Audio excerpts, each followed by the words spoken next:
Welcome back to the Morning, Noon, and Night Show, and I'm very excited to be joined by the New York Times best-selling author Ted Val. How you doing? How are you doing? I'm doing great. Great to be here. It's great to have you here. You've been doing the Plum circuit, so I am. I'm all over the Plum circuit. Out in Aspen, and I think this book is important. Let's talk about your new wonderful book, Nick of Time, which is a young adult book. Yes. I started reading it last night, and it was kind of those books that brought me back to being a kid with the flashlight under the covers, right, that you want to stay up all night reading it. Yeah. And how exciting and how refreshing to meet Nick, who's a character that's kind of looking for the hero within. Yeah. Let's talk about this switch for you into young adult literature. Well, as you know, because we've talked about it before, I write adult spy thrillers. Yes. And so this is a big departure for me. And, yeah. But I felt there was actually a need for books like this. I mean, you could say it's old-fashioned, but I think it's so old-fashioned that it's new. Okay. Because if you think back to books like Treasure Island and Count of Monte Cristo and big epic sagas with, I mean, this one's got pirates, it's got Nazis, it's got time travel. It's got everything. I tried to get the kitchen sink in, but I couldn't figure out a way. Yeah. But it's just fun and exciting. But underlying all of the fun and excitement are moral lessons about self-reliance and courage and patriotism, sticking up for your little sister or sticking up for your big brother, right? Taking care of your family, history. There's a ton of history in the book about Winston Churchill and Lord Nelson. So, I mean, I think kids are having a great time reading it, but a lot of the mail I get is how much they enjoy learning about the historical parts.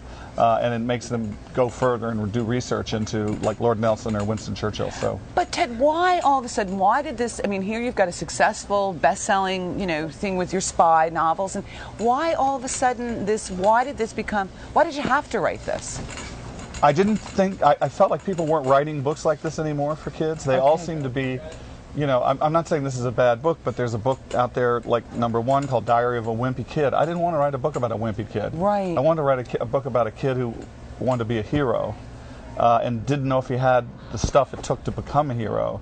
And during the course of this book, he finds out. But his little sister wants to be a hero, too. And she actually ends up being more of a hero of the book than her older Kate, brother. Let's be honest. Well, let's tell the truth here. Right. I was so excited that his sister's name was Kate. I was Kate, like, yes. Kate, well, it's in your honor. Yeah. Ted, it is. I think there are really interesting lessons about values here. Right. And that some of what we literature for kids is an important thing with video games and blowing up and to get back to core issues and core values. Yeah. And Nick has that. I love the opening scene where he's on and he's making decisions and life or death. Life or death decisions. And I love the way his mom kind of she's tough. Yeah, she is tough. She's like, you know what, you're not getting dinner. You were out doing an adventure, you're not getting Go dinner. To bed. Yeah.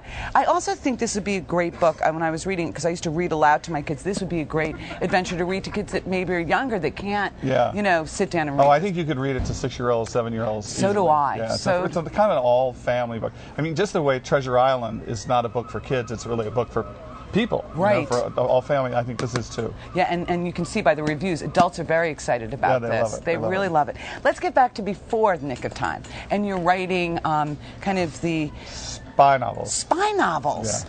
And your character, Alex Hawke. Alex Hawke. I was going to ask you, what does he have in common with Nick, or does he? He's a hero. He's a hero. But he suffers the childhood trauma when he's 7 years old. His parents are killed in front of his eyes, and he decides pretty early on in the book what's right and what's wrong, and he dedicates his life to protecting the right side and being a good guy and being a hero in his life. So he's kind of like Nick all grown up is Alex Hawke. And the new one, called Tsar, when's that coming out? September 23rd. Ooh. And it's about Putin and the KGB and Russia and I call it the evil Empire Strikes Back. It's very, very interesting because you're an advertising guy, but always had this thirst to be a writer. Yeah, since I was 7 years old. Why? Because all I wanted to do was escape into books in my childhood. I lived in books most of my childhood. It's not a bad place to live. No, it was great. It was a lot more interesting than what was going on in the neighborhood. Right. The Count of Monte Cristo was more fun than, fourth grade.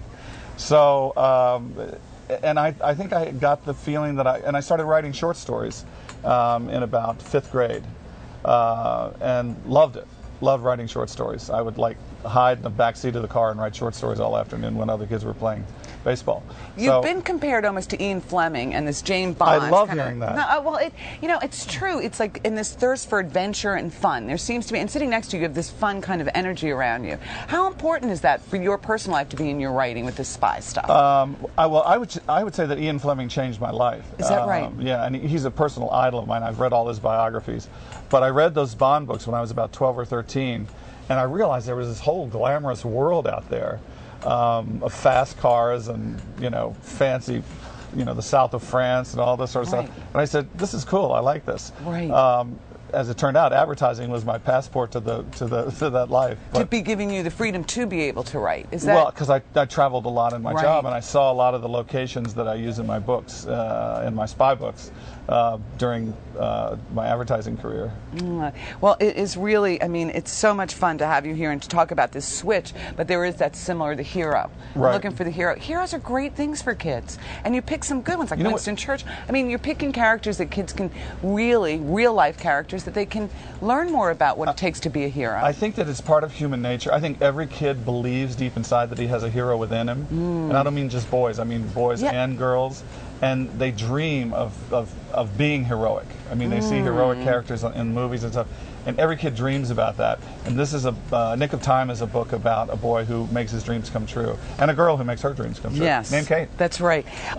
We can get this book at Mitchell's bookstore, and you're going to be... It's at all bookstores. All bookstores. Right. And here on Nantucket, though. Mitchell's, you can get it in Bookworks. That's right. And you're going to be signing this. Yes, on Thursday night from 6 to 8, I'll be talking about the book and signing at the Athenaeum Children's Reading Room. Which is such a wonderful space. It's such a great space. Don't miss this. I don't care what age you are. Nick of Time is a fun, exciting read. That's very kind of you. It's been a pleasure. So nice to see you. Come back again. I can't wait when the new book comes out. Stay tuned. We're going to be back with more of the Morning, Noon, and Night Show.